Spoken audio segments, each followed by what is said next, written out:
할렐루야. 앞에 뒤에 분 사랑합니다, 축복합니다 인사하세요. 네.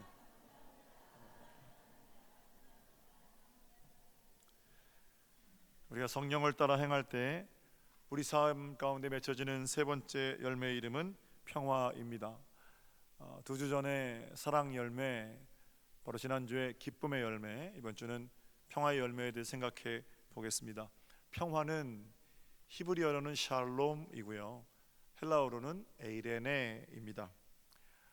우리 주님께서 이 땅에 오실 때 누가는 기록하기를 천사들이 하늘에서 합창을 했는데 지극히 높은 곳에서는 하나님께 영광이요, 땅에서는 그의 기뻐하시는 사람들 중에 평화로다 그랬죠. 주님께서 오실 때 이 땅에 평화의 노래가 울려 퍼졌습니다. 주님은 오실 때부터 평화를 가지고 달고 오신 분이시고요, 33년간 이 땅에 사시면서 가는 곳마다 평화 없는 땅이 예수 그리스도로 인하여 평화가 되었습니다. 각종 끊어진 관계들이 회복되고 예수님 가시는 곳마다 평화의 노래가 울려 퍼졌습니다. 그리고는 마침내 십자가에 돌아가심으로 완전하고 넉넉한 하나님과 우리 사이에 평화를 이루어 주셨습니다. 주님께서 십자가의 제물 되심으로 화목하게 된 우리는 주님의 부활과 함께 또 다른 평화를 맛보게 되는데, 예수님께서 부활하신 후에 제자들에게 오셔서 처음 하신 말씀이 에이레네입니다. 성경에, 헬라어 성경에 에피우사오, 에이레네 이렇게 되어 있거든요. 에피우사오는 숨을 불어넣는다는 거예요. 예수님께서 숨을 내쉬며 가라사대 성령을 받으라, 그리고 너희에게 평안이 있을지어다. 이 말씀이 부활하신 주님의 말씀이십니다. 그러므로 예수님은 태어나심으로부터 이 땅에 살아가시는 세월은 물론이거니와 돌아가시는 일, 그리고 부활하셔서 처음으로 제자들에게 주시고 싶으셨던 것이 바로 평화입니다. 평화의 왕이신 주님을 따라 이 땅 가운데 평화를 누리며 사는 여러분 되시기를 우리 주님의 이름으로 축복합니다. 자, 그런 주님 사도 바울은 만났죠. 그리고 나서 편지 곳곳에서 평화의 왕이신 주님을 이야기합니다. 그리스도인들은 평화의 왕이신 예수님의 다스리심을 받는 사람들입니다. 그러므로 왕의 다스리심에 순종한다는 것은 우리가 살아가면 살아갈수록 평화가 더 많아진다는 것이고, 우리는 평화를 만드는 사람들로 살아가야 한다는 명령이기도 합니다. 오늘 본문에서 사도 바울은 우리가 성령을 따라 행할 때 우리 삶에 평화의 열매가 맺혀진다 이렇게 말합니다. 오늘 본문 편지뿐만 아니라 사도 바울의 편지 곳곳에서 평화에 대한 메시지를 발견하게 되는데, 제가 두 군데만 읽어드릴게요. 여러분 공통점을 좀 발견해 보십시오. 5장, 로마서 5장입니다. 그러므로 우리가 믿음으로 의롭다 하심을 받았으니 우리 주 예수 그리스도로 말미암아 하나님과 화평을 누리자. 에베소서에는요, 그분은 우리 화평이십니다, 그분이 둘로 막힌 것을 하나로 만드셨습니다 이렇게 쓰여 있고요, 골로새서에는 우리가 잘 아는 말씀, 그리스도의 평강이 당신들의 마음을 주장하도록 하십시오. 평화에 대해서 말할 때 사도 바울이 에베소 교회나 로마 교회나 골로새 교회에 말하고 있는 공통점이 있습니다. 여러분 찾으셨어요? 이 에이레네는, 이 평강은 예수 그리스도로부터 오는 평강입니다. 사도 바울이 말하는 평화는 사람들이 말하는 평화 통일 또는 평화 세상, 이런 평화는 좀 구분되는 지점이 있는데 바로 예수 그리스도 그분께로부터 오는 평화라는 겁니다. 세상이 말하는 평화와는 좀 다릅니다. 힘의 균형으로서의 평화, 전쟁을 억제하는 전투 능력을 상대방이 가지고 있을 때 서로가 서로를 견제함으로 오는 일시적인 평화, 또는 어떤 조건이 딱 맞을 때 그들에게 임하는 아무도 공격하지 못하는 상태로서의 평화, 이런 것들을 말하는 것이 아닙니다. 하늘로부터 내게 흘러 들어와서 나를 흠뻑 적시고 흘러 넘쳐나는 그런 평화를 말합니다. 일시적인 평화가 아니고 영원한 평화이고, 외연적인 평화가 아니고 내면적인 평화이고, 바로 이것이 사도 바울이 말하는 예수 그리스도로부터 우리에게 오는 평화의 공통점입니다. 사람들의 평화는 유한하지요. 지난 10월 9일이 전 세계 유대인들의 대속죄일이었습니다. 전 세계 유대인들은 회당에 모여서 자신의 죄를 내려놓고 하나님과 화해하는 그런 시간을 가져 왔지요. 바로 그 날이거든요. 그런데 지난 10월 9일 기사에 보니까 독일의 하알레 지역에서 유대인 회당을 향한 총격이 이어졌고 그 총격으로 2명이 죽었고 수십 명이 부상을 당했다, 이런 기사가 있었습니다. 독일 나치 전범들의 문제를 깔끔하게 처리했다는 선진국 독일 땅에서 유대인 회당을 향해 공격이 가해졌습니다. 배우가 누구냐? 유대인 극우정당 사람들이 벌인 일이랍니다. 유대인 극우정당이라는 사람들은 다 기독교인이거든요. 극우 기독교인들이 유대인 회당을 향해서 총격을 가한 사건이지요. 독일이 어떤 나라입니까? 전범들에 대한 재판이 이루어졌고 지금도 나치가 살았던 집에는 그 집 앞에 나치 문양이 그려져 있어요. 그 정도로 역사의 잘못에 대해서 단죄하는 일은 물론이거니와 정신을 바로 세우겠다고 지금도 사과하고 있는 나라가 독일이지요. 후손들에게 우리의 조상이 나치였다라는 부끄러운 과거를 여과 없이 가르침으로 다시는 그런 과오를 범하지 않겠다는 가열찬 결단이 있는 그런 나라이기도 합니다. 그리고 나서 독일 가운데 이루어진 것은 평화, 그건 맞습니다. 그러나 그 평화로운 나라 독일에서 물론 일부 사람들이기는 합니다만 유대인들을 향해 총격전이 벌어졌다는 사실은 우리가 말하는 평화가 얼마나 유한하고 가변적인가를 볼 수 있는 대목입니다. 공교롭게도 지난 10월 3일은 독일 통일 30주년을 맞이하는 날이었습니다. 우리나라는 지금 더 오랫동안 갈라져 있지만 독일은 서독과 동독으로 분열되어서 약 45년 동안 장벽을 쌓고 서로를 미워했습니다. 1990년에 그들이 극적으로 통일을 이루었고 30주년 맞는 행사가 대대적으로 벌어지기도 했죠. 그러나 그런 나라에서 우리도 따르고 싶은 갈라졌던 한 민족이 갈라졌다가 두 개가 되었다가 하나로 모여진 그 땅에서 사람을 총으로 쏴 죽이는 일이 며칠 전에도 이념 때문에 벌어졌다면 선진국임을 자처하는 나라가 이룬 평화가 아무리 좋아 보여도 그건 일시적이고 외연적인 평화라는 사실을 부정할 수는 없을 겁니다. 그러나 하나님의 평화는 다릅니다. 이 평화는 상황이나 조건으로부터 오는 평화가 아닙니다. 하나님께로부터 내게 주어지는 평화이고 예수님께서도 당신의 평화는 세상이 주는 평화는 다르다, 이렇게 말씀하십니다. 요한복음 14장 보세요. 평안을 너희에게 끼치노니 곧 나의 평안을 너희에게 주노라. 내가 너희에게 주는 것은 세상이 주는 것과 같지 아니하니라. 예수님의 평화는 세상이 말하는 평화와는 다르다. 뭐가 다릅니까? 우리 주님 주시는 평화는 하늘로부터 내게 임한 평화이고 상황이 좋아져서 이루어진 평화가 아니기 때문에 상황이 나빠져도 이 평화는 침해받지 않습니다. 풍랑이 잠잠해져서 부르는 그런 평화 노래가 아니기 때문에 풍랑이 멈추지 않더라도 이 노래 역시 멈출 수 없다라는 겁니다. 나치 전당의 총질에도 굴하지 않는 평화고 일본 제국주의 또는 공산당의 폭력 앞에서도 흔들리지 않는 그런 평화입니다.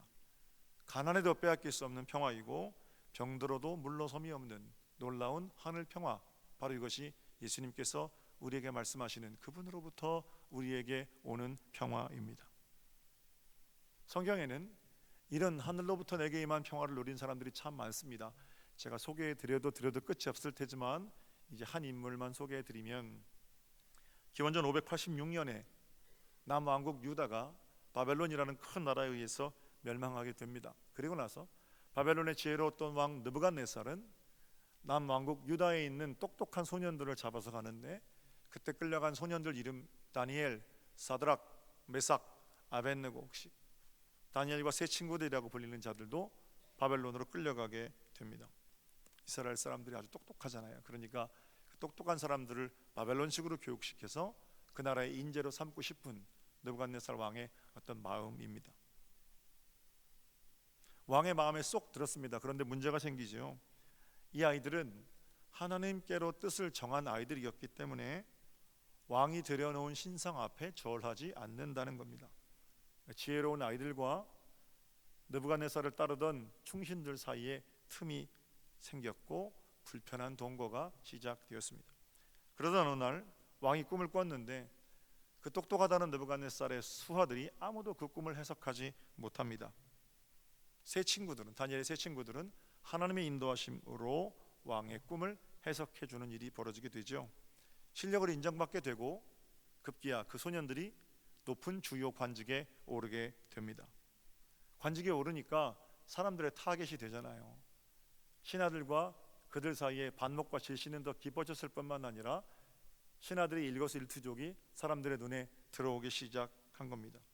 관직에 올랐다면, 그리고 느부갓네살이 인정하는 주요 보직을 가지고 있다면 마땅히 왕이 들여온 신상 앞에 절을 해야 할 것입니다. 그러나 그들은 여전히 거기서도 절하지 않았지요. 왕은 세 친구들은 왕의 화를 돋구게 되고 결국 왕은 그 세 친구를 불구덩이에 던지라 이렇게 명령하게 됩니다. 그때 세 친구가 했던 고백입니다. 다니엘 3장에 보면 그들 사이에 아주 긴박한 대화들이 좀 있어요.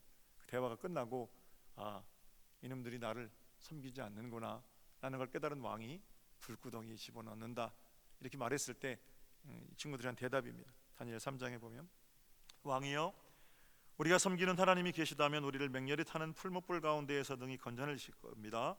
왕의 손에서도 건져내시리이다. 그러나 그렇게 하지 아니하실지라도 왕이여, 우리가 왕의 신들을 섬기지도 아니하고 왕이 세우신 금신상에게 절하지도 아니할 줄을 아옵소서. 왕이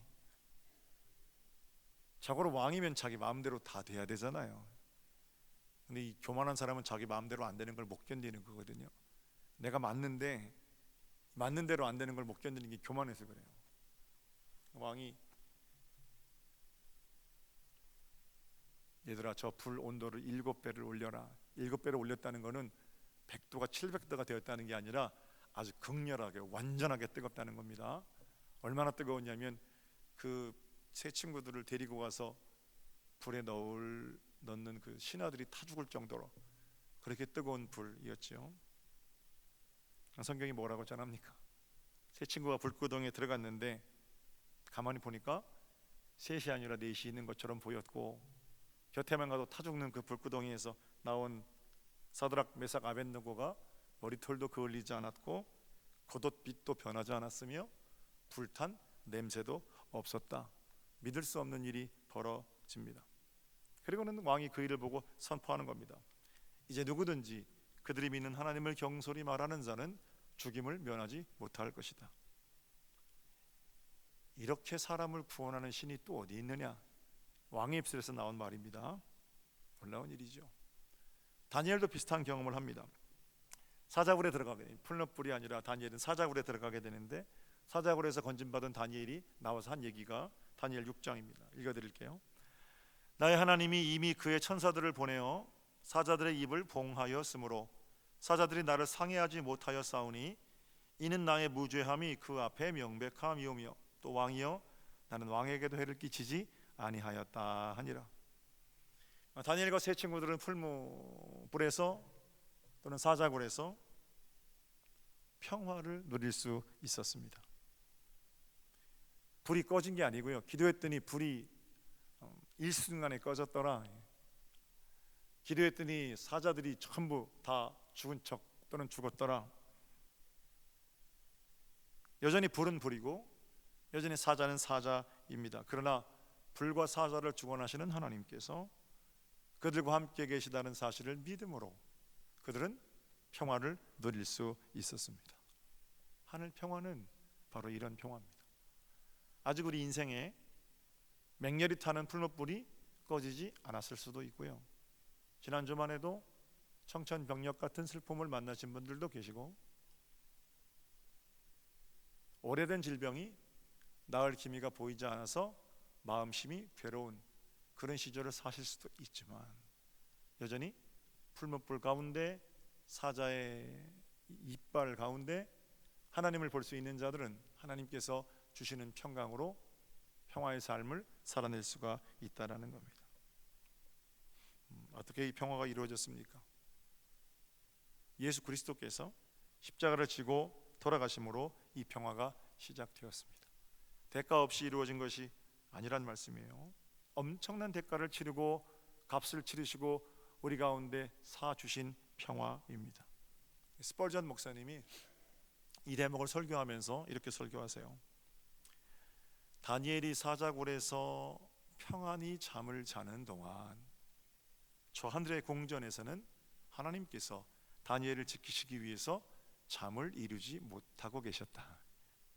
정말 그랬는지 안 그랬는지는 잘 모릅니다. 그러나 설교자의 위대한 통찰이라고 저는 생각합니다.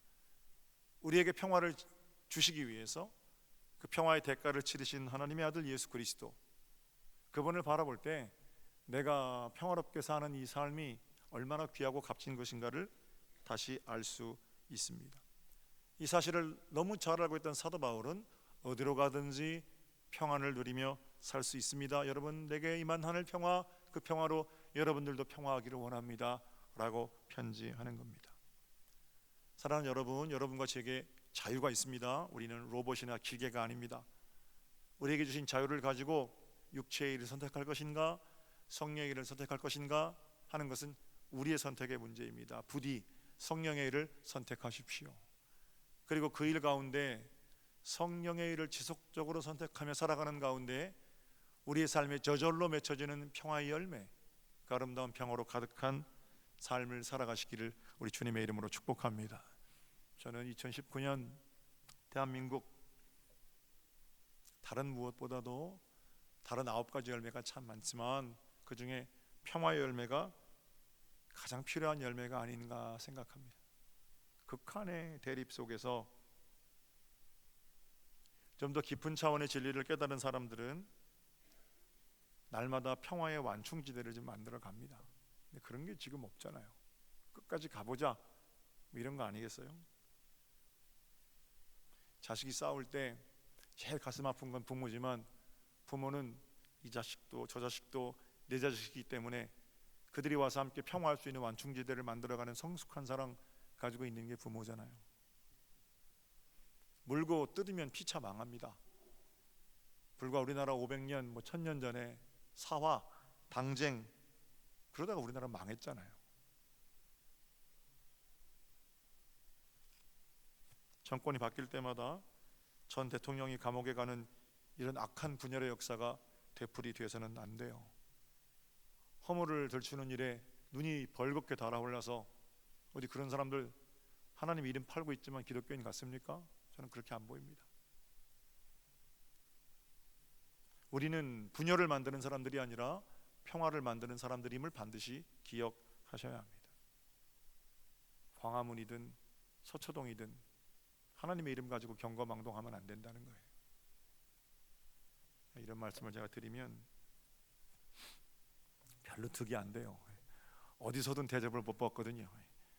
광화문 진영에서 서초동 진영에서 그럼 당신의 정치적 철학은 뭡니까? 뭐 저한테 이렇게 물으시는 분도 계시고요. 교회가 확실하게 나서야지 어중간하게 맨날 그렇게 중간지대 비겁한 양비 양시입니다 뭐 이러면서 얘기도 하고. 교회는 그런 곳입니다. 제가 말씀드리는 것이 비겁한 양비 양시가 아니라 그렇게 자기 쪽으로 끌고 가서 하나님을 내 편 삼으려는 사람들이 그릇된 흑백 논리에 사로잡혀 있는 거예요. 제가 옳다는 게 절대로 아닙니다. 하나님 말씀이 옳아요. 교회는 죄인에게 판결을 선고하는 판사도요, 그 판사와 그 판결을 선고받는 죄인이 똑같이 예수 믿고 새로운 삶을 얻는 곳이 그 교회입니다. 교회는 손만 대면 병을 고치는 위대한 화타, 영이와 온몸에 수백 가지 질병을 가지고 사는 환자, 그이가 함께 예수님으로 구원받아야 하는 것이 교회예요. 대기업 총수 뿐만 아니라 말단 직원도 똑같이 예수 믿고 구원받아야 하는 것이 바로 교회이고요. 예배당 들어오면서 한국당, 민주당, 계급장 다 떨어지는 게 그게 교회입니다. 정치 잘 하셔야 되죠. 근데 정치 노름에, 죄송합니다, 정치 노름이라고 해서 정치하는 그 일에 교회가 앞장서서 교회가 정치를 주도해야 한다, 그런 말씀에 현혹되어서 부디 우리 교인들 경거망동하는 일이 없기를 저는 소망하고요. 논쟁하다 보면 심한 말이 오갈 수도 있고 서로를 비판하는 건 당연한 일입니다. 그러나 정도가 있어야죠. 각종 혐오, 차별, 저주의 말들을 내뱉으면서 우리가 어떻게 평화를 만드는 사람들입니까? 오히려 그 시간에 내 내면 가운데 찾아온 고요한 평화를 기억하고 조용히 자기를 성찰하고 조용하지만 묵묵히 자기 삶의 자리를 빚어가고 만들어가는 것, 바로 그것이 평화를 만드는 사람들의 일이겠지요. 명심하십시오. 하나님 사랑이 덧입혀지고 하나님 평화가 부어질 때 우리는 비로소 그 평화를 가지고 나의 삶의 자리로부터 평화를 만드는, 빗자루 가지고 남의 삶의 자리에 어떻고 다 쓸어 다니는 사람이 아니라 고요히 내 삶의 자리를 점검하는 사람이 기독교인, 평화를 만드는 사람의 다름 아닌 겁니다. 다윗은 한 번의 욕정을 다스리지 못해서 자기 충신의 아내를 자기 침실로 불러들이지요. 그리고는 그와 통관한 후에 아들을 얻었습니다. 하나님께서는 그 아들을 합당하게 생각하지 않으시고 다윗의 눈물의 기도에도 불구하고 그 아들을 데리고 가셨어요. 하나님, 내가 잘못했지 이 아이가 잘못했습니까? 이 아이만은 살려주십시오. 눈물을 흘리며 소리를 지르고 옷을 찢으며 통곡했지만 결국 하나님 그 기도 들어주시지 않았어요. 그리고 나서 하나님께서 그 아이를 데려가신 자리에서 의관을 정지하고 내가 하나님 뜻이 그렇다면 하나님께서 하시는 것이 맞다, 다시 이제 정무에 전념합니다. 그리고 나서 그 밧세바를 통해서 아이를 또 하나 낳았는데 자기의 죄 때문에 죽은 그 큰 아들 아니고 두 번째 아들의 이름을 뭐라고 짓냐면 평화 이렇게 짓습니다. 평화는 샬롬이라고 그랬죠. 샬롬을 풀었으면 솔로몬입니다. 너는 평화의 아들로 살아라. 너는 아버지의 그 그릇된 어떤 욕망의 역사, 오욕의 역사, 죽임의 역사, 오리아를 죽이고 이랬던 이런 역사 아니고 평화의 사람으로 살거라. 그리고 아들의 이름을 솔로몬이라고 지어요. 근데 그때 하나님의 사람 나단 선지자가 다윗에게 찾아옵니다. 하나님이 그 일을 기뻐하시고 하나님께서 그를 사랑하셨습니다. 사무엘하 12장을 보세요. 다윗이 그의 아내 밧세바를 위로하고 그에게 들어가 그와 동침하였더니 그가 아들을 낳음에 그의 이름을 솔로몬이라 하니라. 여호와께서 그를 사랑하사 선지자 나단을 보내 그의 이름을 여디디아라 하시니 이는 여호와께서 사랑하셨기 때문이더라. 아버지의 마음을 담아서 아들에게 샬롬, 솔로몬, 평화의 이름을 줬는데 나단 선지자는 그 아이의 또 다른 이름, 하나님께서 주신 이름을 말하는데 그 이름이 여디디아입니다. 그러므로 솔로몬의 이름은 솔로몬 여디디아가 되는 거죠. 솔로몬은 아버지가 지은 이름이고 여디디아는 하나님께서 주신 이름입니다. 솔로몬은 아까 말씀드린 것처럼 평화 이런 뜻이고요. 여디디아는 하나님께로부터 사랑을 덧입었다 이런 뜻입니다. 합치면 뭐예요? 진짜 평화는 하나님께로부터 사랑을 덧입을 때 비로소 진짜 평화가 된다라는 겁니다. 아버지의 바람으로 솔로몬의 삶을 살아내는 것이 귀하지만 세상이 말하는 그런 평화, 재물이 주는 평화, 힘이 주는 평화, 지식이 주는 평화, 권력균형이 주는 평화, 이런 평화가 그냥 솔로몬이라면 하나님께로부터 사랑이 덧입혀져서 오는, 하나님께로부터 흘러나오는 평화는 바로 솔로몬 여디디아이고, 진짜 솔로몬이 솔로몬의 삶을 살 수 있는 것은 하나님께로부터 이 평화가 시작되었음을 기억하는 것으로부터 진정한 평화의 삶을 살아갈 수 있다라는 겁니다. 그리고 여러분, 솔로몬의 인생을 보세요. 솔로몬이 언제 솔로몬일 수 있었습니까? 세기가 부러워하는 명판결 또는 다윗 왕도 건축하지 못했던 위대한 성전 건축 업적이 얼마나 많아요. 솔로몬이 그 위대한 업적을 감당할 땐 전부 여디디아임을 직시할 때, 하나님께로부터 이 모든 것이 왔음을 기억하고 있는 동안 솔로몬은 그저 솔로몬이었습니다.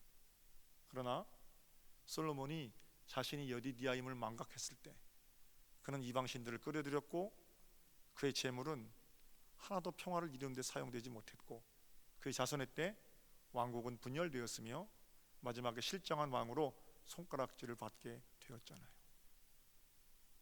사랑하는 여러분, 우리는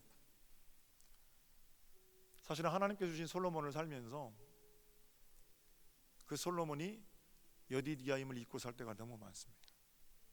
내게 주신 재물도, 내게 주신 건강도, 내게 주신 그 똑똑함도, 내게 주신 강철 같은 체력도 전부 평화의 도구로 사용되길 원하는데, 사람 사이의 조건이 맞으면 그건 평화할 수 있다, 이게 우리 생각이에요.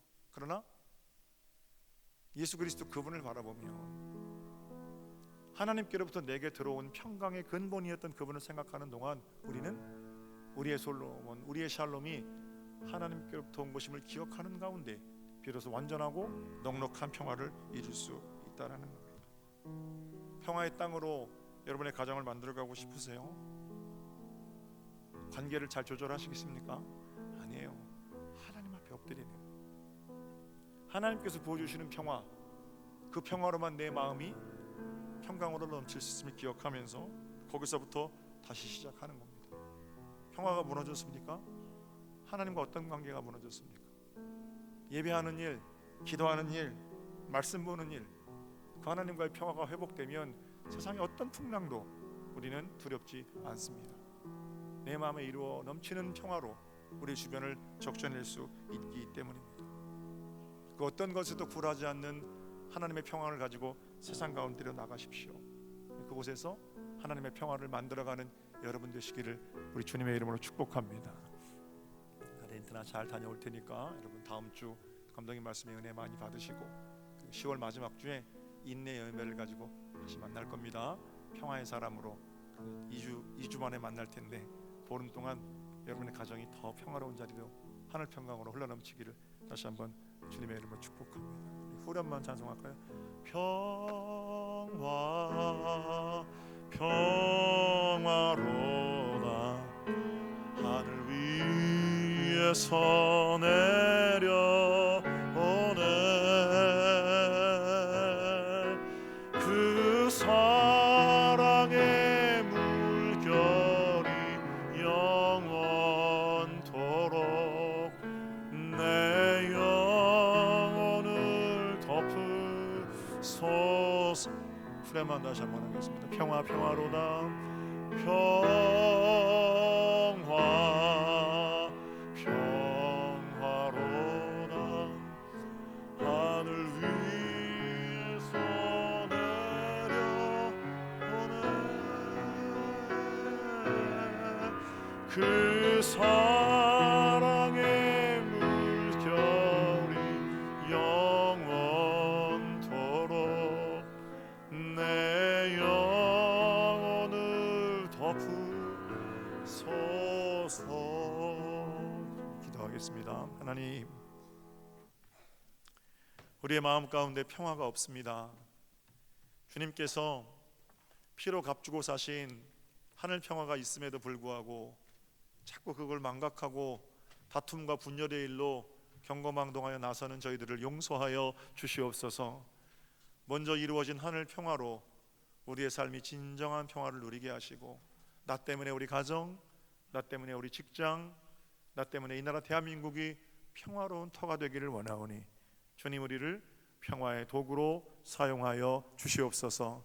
이번 한 주간 우리가 밟는 땅이 예수 그리스도 그 충만한 평화로 넘치기를 원하오니 주님 부족하지만 우리를 사용하실 때 당신의 영광의 능력이 나타나게 하옵소서. 감사하옵고 주님의 이름으로 기도 올렸나이다.